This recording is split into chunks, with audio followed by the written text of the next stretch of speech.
Hello friends, welcome to star plus classes. कैसे हैं आप सभी लोग? उम्मीद है कि आप लोग बहुत अच्छे होंगे और अपनी पढ़ाई बहुत अच्छे से कर रहे होंगे।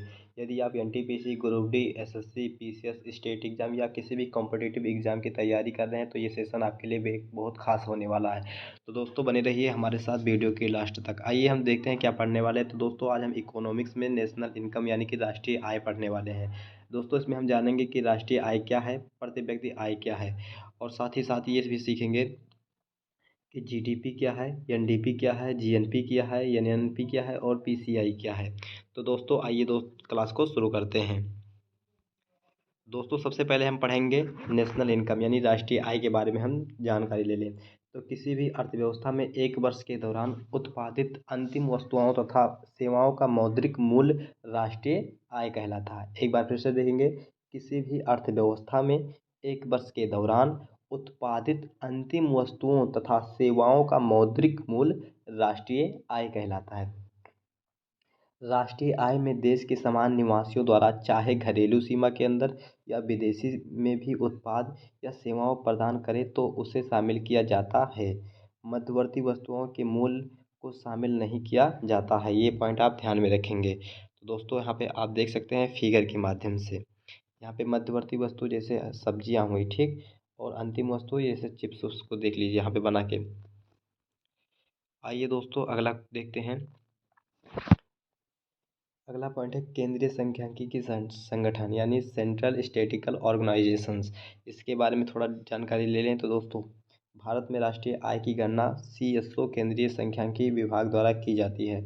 इसकी स्थापना की बात करें तो ये मई 1951 में दिल्ली में की गई थी। भारत में राष्ट्रीय आय के आंकड़े वित्तीय वर्ष 1 अप्रैल से 31 मार्च पर आधारित रहता है। 1 अप्रैल से शुरू होता है और 31 मार्च पर आधारित रहता है। राष्ट्रीय आय की गणना के लिए केंद्रीय सांख्यिकी विभाग द्वारा भारतीय अर्थव्यवस्था के 3 क्षेत्रों का आकलन किया जाता है। तो दोस्तों आप देख सकते हैं प्राथमिक क्षेत्र यानी प्राइमरी सेक्टर, द्वितीय क्षेत्र यानी सेकेंडरी सेक्टर और तृतीय क्षेत्र यानी टेरिटरी सेक्टर। तो दोस्तों आइए देखते हैं, एक एक करके तीनों को जान लेते हैं। तो दोस्तों यहाँ पे आप फिगर के माध्यम से और थ्योरी के माध्यम से सीख सकते हैं। तो प्राथमिक सेक्टर में क्या क्या आता है? प्राथमिक क्षेत्र में मुख्यतः कच्चे माल से संबंधित वस्तुओं को शामिल किया जाता है, कृषि, पशुपालन, खनन आदि। द्वितीय सेक्टर क्या होता है? सेकेंडरी सेक्टर में दोस्तों क्या होता है? वह क्षेत्र जो प्राथमिक क्षेत्रों के उत्पादों को अपनी गतिविधियों में कच्चे माल की तरह उपयोग करता है, द्वितीय क्षेत्र कहलाता है। जैसे इसमें देखें, लोहा, इस्पात, वस्त्र उद्योग, वाहन, बिस्किट, केक इत्यादि, ये सब द्वितीय क्षेत्र में आते हैं। अब तृतीय क्षेत्र देखते हैं दोस्तों। तृतीय क्षेत्र क्या होता है? तो इस क्षेत्र में विभिन्न प्रकार की सेवाओं का उत्पादन किया जाता है, जैसे कि यातायात, बीमा, स्वास्थ्य, शिक्षा इत्यादि। ये दोस्तों आप देख सकते हैं ये प्राथमिक क्षेत्र, उसके बाद में सेकेंडरी क्षेत्र और फिर ये क्या हो गया? अंतिम क्षेत्र। अंतिम क्षेत्र। आइए दोस्तों राष्ट्रीय आय की गणना देखते हैं। तो इसको हम दो तरीके से करते हैं, एक चालू कीमतों पर यानी कि करंट प्राइस पर, और एक स्थिर कीमतों पर यानी फिक्स्ड प्राइस पर।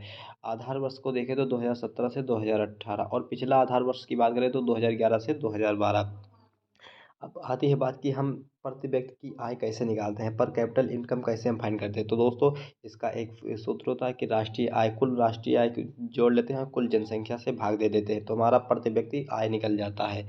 आइए दोस्तों आगे देखते हैं। भारत के किस राज्य में सर्वाधिक प्रति व्यक्ति आय है? तो गोवा में है। कितना है?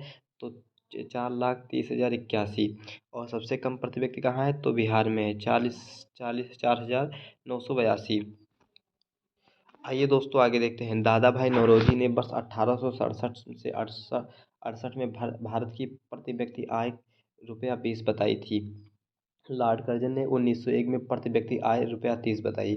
BKRB ने राव ने 1931 से 1932 में पहली बार वैज्ञानिक तरीके से भारत की प्रति व्यक्ति आय का आकलन किया। ये कितना? ₹62 प्रति व्यक्ति आय इन्होंने बताया था। आइए दोस्तों देखते हैं जीडीपी, सकल घरेलू उत्पाद। ये क्या होता है? एक वर्ष में देश की घरेलू सीमा के अंदर देश के निवासियों द्वारा या विदेशियों द्वारा किए जाने वाले उत्पादन या प्रदान की जाने वाली सेवाओं के अंतिम मौद्रिक मूल्य को जीडीपी कहते हैं। समुद्री सीमा 12 नेचुरल मील्स, ये कितना है? 22 किलोमीटर, और 1 nm यानी 1 nm बराबर कितना? 1852 मीटर। आइए दोस्तों अब देखते हैं एनडीपी, नेट डोमेस्टिक प्रोडक्ट, शुद्ध घरेलू उत्पाद। ये क्या होता है? एनडीपी बराबर जीडीपी। एनडीपी कैसे निकालते हैं? तो जीडीपी में से डिप्रिसिएशन यानी मूल्यह्रास को घटा देते हैं।